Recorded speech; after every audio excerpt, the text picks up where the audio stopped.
Heidi. Thanks. Damn it, I told you to go before we got in the car.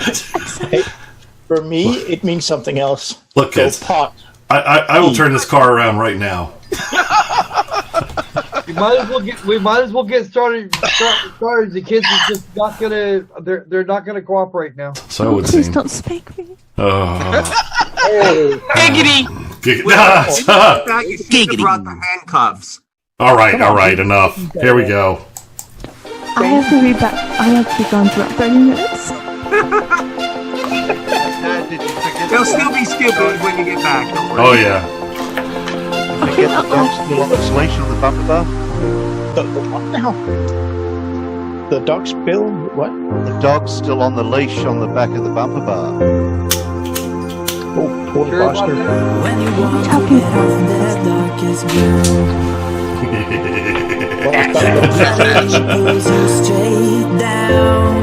He's so good at to tell me what From a bird's eye view.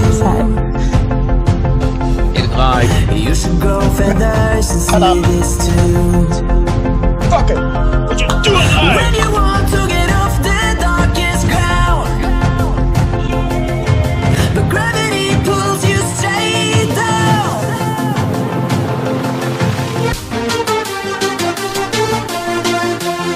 You were on that soon?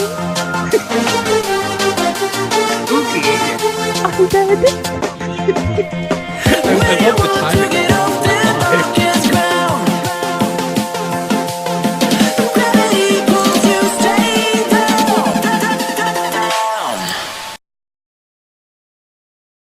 NotJah here. Death sucks. One of the most challenging things to deal with in life is death. As a Jehovah's Witness, death was meant to be far easier to cope with because you could easily convince yourself that you would see the person in the new system. That's the earthly paradise J-dubs believe they are promised by God after Armageddon. In theory, this made living in this system of things without the person easier because you had this comfort that it would not be the last time you see them. As an ex-Jehovah's Witness, however, and specifically an atheist, death is a bit different to grapple with. Not harder so much as more painful, more real, because it's final. But counterintuitively, to a JW at least, this actually makes death easier to deal with in reality. Let's talk about that.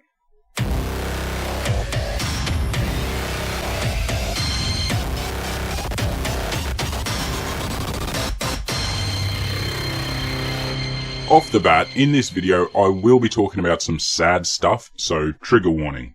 And given the content, I'll get this shit out of the way too. Make sure to like and share and subscribe if you're new here. Good. That's out of the way. Now the depressing stuff.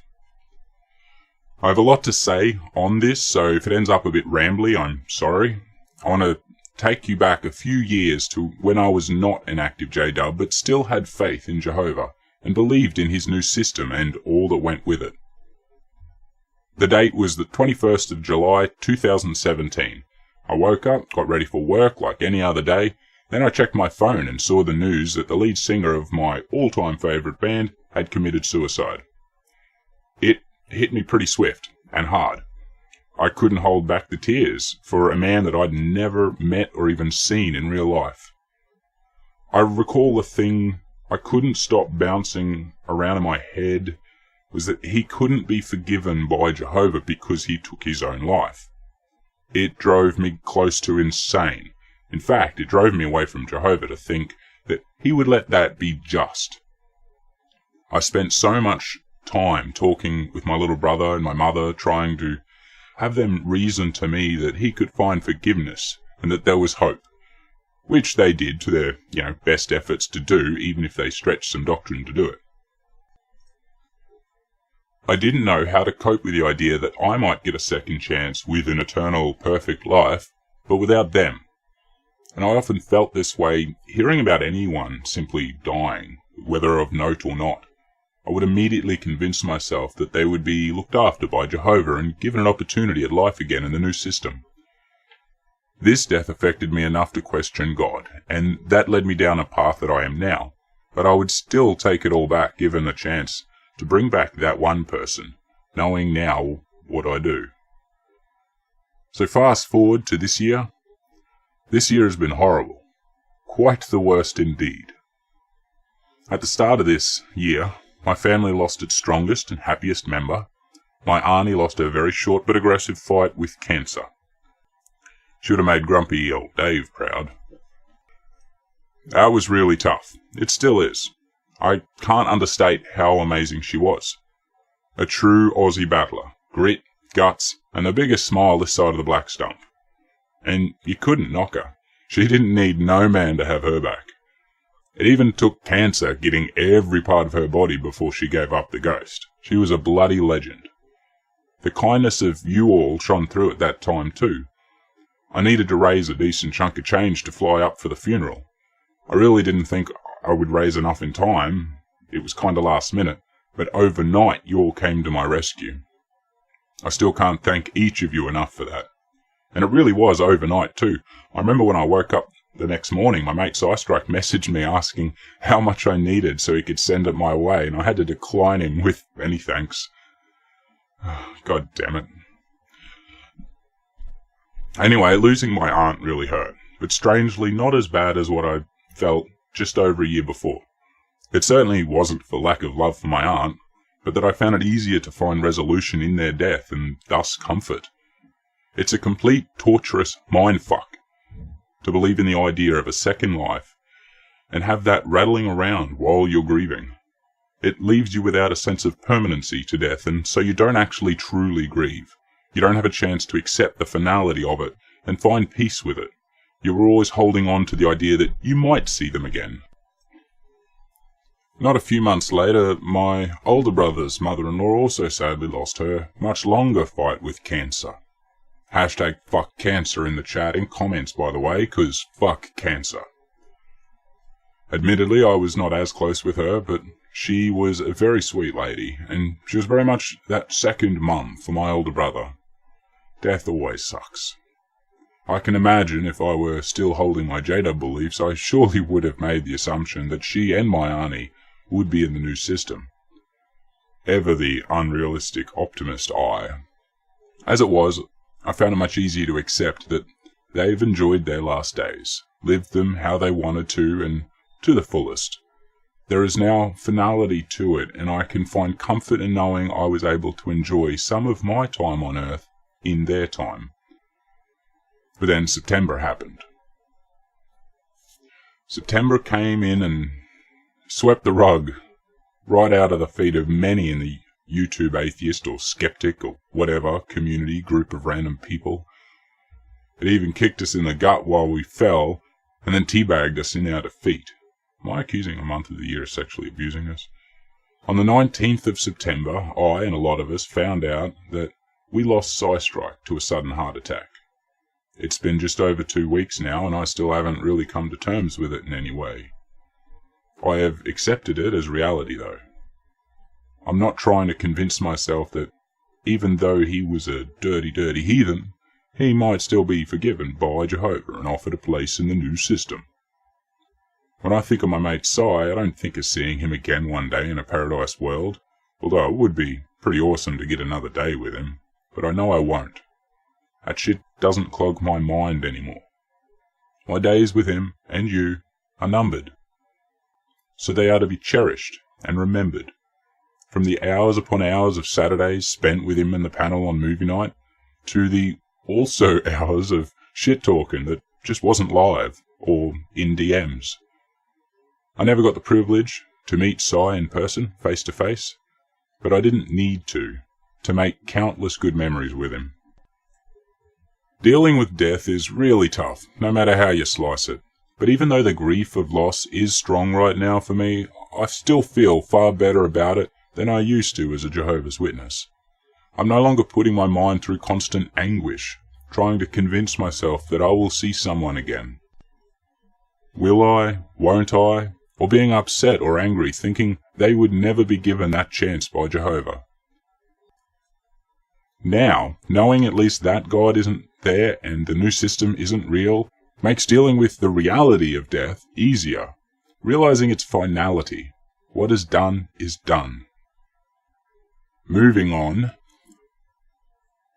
One way I know to keep Si's memory alive is to strive to be a bit more like he was each day. And I don't mean his particular phrases or mannerisms, although I had a little bit of fun with that in this. But his good nature, his curiosity for science, and his open and caring personality that wanted to take what he knew and actually show it happen in front of you. Undeniable and enjoyable all at once. So I had a joyous passion unrivaled in our crowd, and I for one could only become a better person by following his lead. And to think, if I was still a Jehovah's Witness, I likely would have never had met Si. What a grim life that would have been. But instead, I did. And along with everyone else I met through movie night, we had a damn good time. Every time. So I want to leave this off on a slightly less sad note. But before we get there, I must implore all of you, please look after yourselves and those you love. Reach out, for no reason, and tell your friends you love them. Or if they seem down, ask if they're doing okay. And if you're blue and things seem dire, reach out to someone or call a local helpline. They are plentiful, easy to find online, and they will help. So I want to leave you all with Si's last words to me because it illustrates perfectly the sort of person he was, and that we all should try to be more like. The day before he passed, I messaged him, thanking him for how much he did to help our mutual friend, the Lavender Lady, in the days previous. I said to him, "You deserve a hell of a brew for that effort, mate. You're a legend, Si." And his response? "Thank you for your kind words, my friend. If we don't take care of each other, who will?" Indeed, my friend. Rest in peace, Si. Bring on the pug. Indeed. All right. Well, that's... Sylvia is eating my bread and butter sandwich. Oh, my. Bad kitty. That is a bad kitty. That's a bad kitty. No, kitty, that's my papa. All right. Well, thank you very much, everybody. This has been Lovely kitty. This has been just a blast as usual. And on that note, I am fairly. It's always fun to be on with you, Si. It's It's beautiful here. great having you all, and I appreciate all of you making time for this. So Yeah. Green folks. Thank you. on that note, Invented watching Jeranism. we shall in fact bring on the pug. Here comes the pug. Here comes the pug. Pug! Oh, give me that pug. Assuming That sounds kind of dirty. Oh, VLC would cooperate. Bring on a possum. is VLC updating again? No, there's no thing new. I'm not entirely sure. There we go. God damn it. All right. On that note, we're bringing on the pug. Good night, everybody. Thanks for joining us. Couldn't do it without you, and y'all rock. Hey. All right. All of you kids. Rock, but you still can't hide. Oh, wait, that's Robin. Oh, sorry. Never mind. Little pug. Don't touch my possum. 70 bloody drinks. Unless you have a phone that can be activated by voice and you can call literally anyone. All right. Doorknob head. What the hell?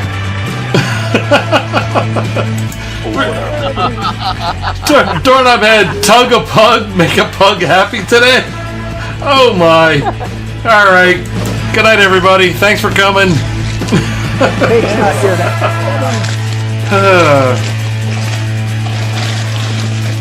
Your recording thing ready? Do you want to do a hello thing? Or hire us. All right. Yeah, just hellos like we did during that stupid thing that we got the copyright thing for. In different languages, or you kick it off by saying We'll leave a little pause. Nacho, you kick it off by just saying hello, whatever it's hello, and then we'll do the thing from the show, and then we'll stop, and then you'll have it. How's that? Tell us when you're ready. All right. Hello? hello, Hello. Hello? hello, Hello? hello, Hello? Hello? Hello. Hello? hello, Hello. Hello? hello, hello, Hello. Hello? bienvenue. There we go.